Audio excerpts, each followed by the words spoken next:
Welcome to Range of Reality, the podcast where we talk real world, personal safety, empowerment, and situational awareness. I'm your host, Jody Salerno. Before I begin this episode, I'd like to tell you about my sponsor.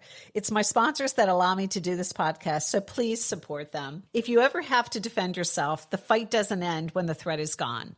Legal trouble, court cost, lost wages, it all adds up fast. And that's where the United States Concealed Carry Association comes in. They provide award-winning self-defense training and education, but more than that, they've secured liability insurance for their members that helps cover bail, legal fees, and other critical costs after an incident. Visit uscca.com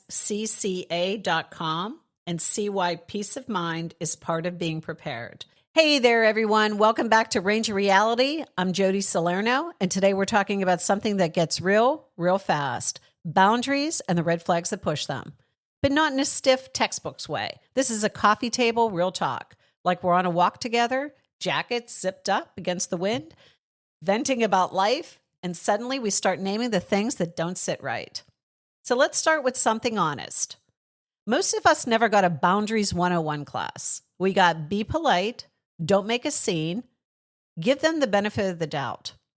But that conditioning, it teaches us to override our instincts, to ignore that whisper in our chest that says, this is not okay. I had a client who'd let her ex show up late at night saying, I just need someone to talk to. Even though this client was in therapy to heal from that very relationship, she said yes out of guilt until she didn't, and peace came back. Ask yourself these questions. Is this okay for me? Not, is this okay for them? Or will I look rude?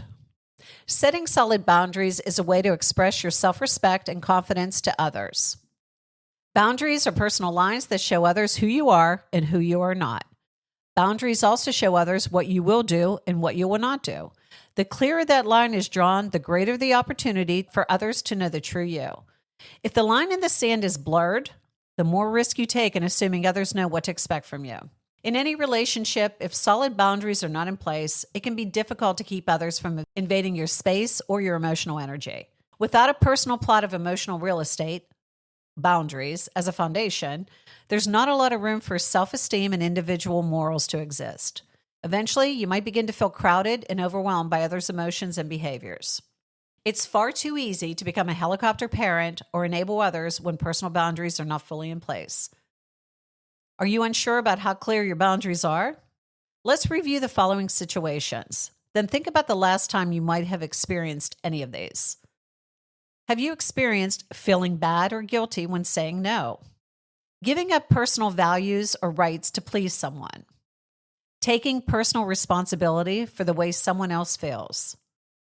Not speaking up or expressing how you feel when treated poorly?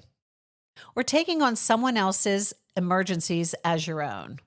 For some, setting boundaries can come easily, and for others, it can be very, very difficult to develop. If you are one who struggles with setting healthy boundaries, like many other things in life, it's a skill. Using it often will sharpen and tone your ability. Use it rarely and watch it slack. Not sure where to start? Here are 4 tips you can use to solidify the boundaries you currently have or to draw new boundaries to get your life back. Tip number 1, defend your rights. Decide which personal rights you're entitled to and why. If you haven't yet set a clear, distinct moral system in place for your life, now is the time to do so. Take out a piece of paper and start there. Write these items down. Reading them over frequently or memorizing them will provide support when you feel challenged. Tip number 2, take small steps to express yourself. Identify areas that you feel you might be taking on someone else's problems a little too much and talk to them about it. Express clearly to them why you feel that way. Saying something as simple as, I'd be willing to talk to you about this when you are not as emotionally upset. Do you need some time to cool off? Can deliver a simple and clear message. You are stating that you're not comfortable taking their emotions upon yourself, but you will help problem solve with them when they can speak more rationally. Fear, guilt, and self-doubt can limit your effectiveness and stop you from following through. It may help you to practice with someone you trust or in front of a mirror until you feel you can represent your rights. This approach can be a little awkward at first, if that line in the sand has not been drawn in the past. But I encourage you to be assertive and restate your position calmly and confidently. If doing things in the moment doesn't feel right, you might be in public, then pulling the individual aside later and expressing your position might be more tactful. If this is the first time, there's a chance they may test the line by crossing it. So then what do you do? Number 3 tip, stand your ground. Others may either purposefully or accidentally cross into your newly established boundary. When this happens, confidently reinstate your position on the matter. If they persist or don't take you seriously, then it's time to turn on the broken record. Repeat yourself again and again if needed until it sinks in. If someone asks you why you're suddenly taking a stand on something, you can say, I'm not comfortable with you taking my car so late at night, as an example. I have the right to say whatever happens to my stuff, and repeat it as necessary as much as you need to. And tip number 4, you can't control how others will react.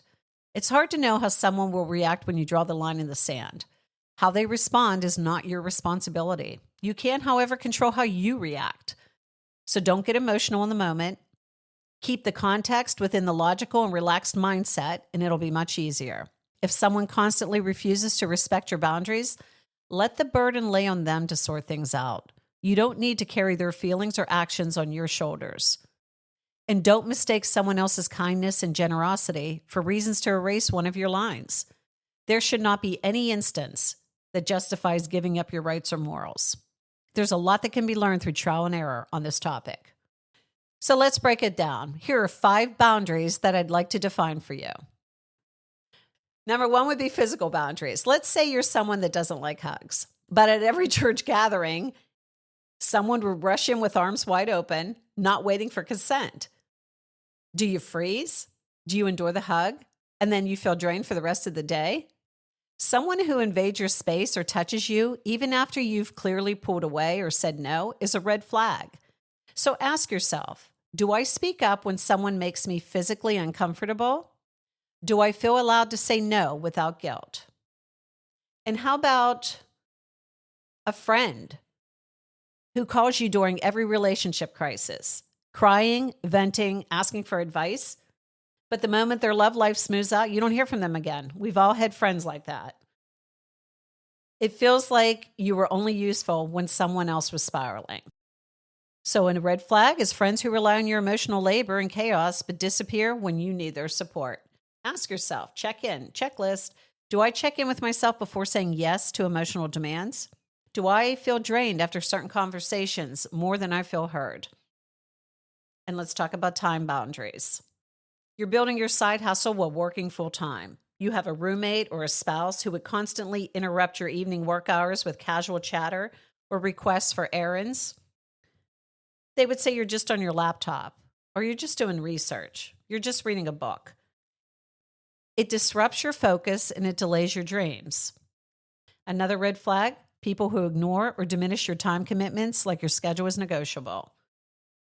Ask yourself, do I say yes to things that cost me my rest or productivity? Do I treat my own time as valuable? And how about our mental boundaries? I had a friend that was on a panel and shared that she triple-checked her car locks at night because of a past experience with stalking. Another woman on the panel rolled her eyes and said, that's a bit paranoid, don't you think? So my friend left it off, but it stung. That is a mental boundary red flag. Anyone that is dismissive, that mocks, that interrupts or corrects you or your lived experiences is a red flag. So your checklist moment, ask yourself, do I feel free to express my ideas without walking on eggshells? Have I ever been gaslit into questioning my truth? How about financial boundaries? I have a friend that was dating someone who constantly forgot his wallet. Dinners, concert tickets, even gas money. She covered it all. He praised her and thanked her for her generosity, but dodged financial responsibility every time. Red flag would be guilt tripping, vague promises, or silent expectations around money that leave you feeling used. Ask yourself, do I feel pressured or manipulated around money? Am I made to feel selfish for protecting my resources? So let's get practical, because recognizing a red flag isn't enough. You need to know what to do about it, how to respond to a red flag. So you want to say it.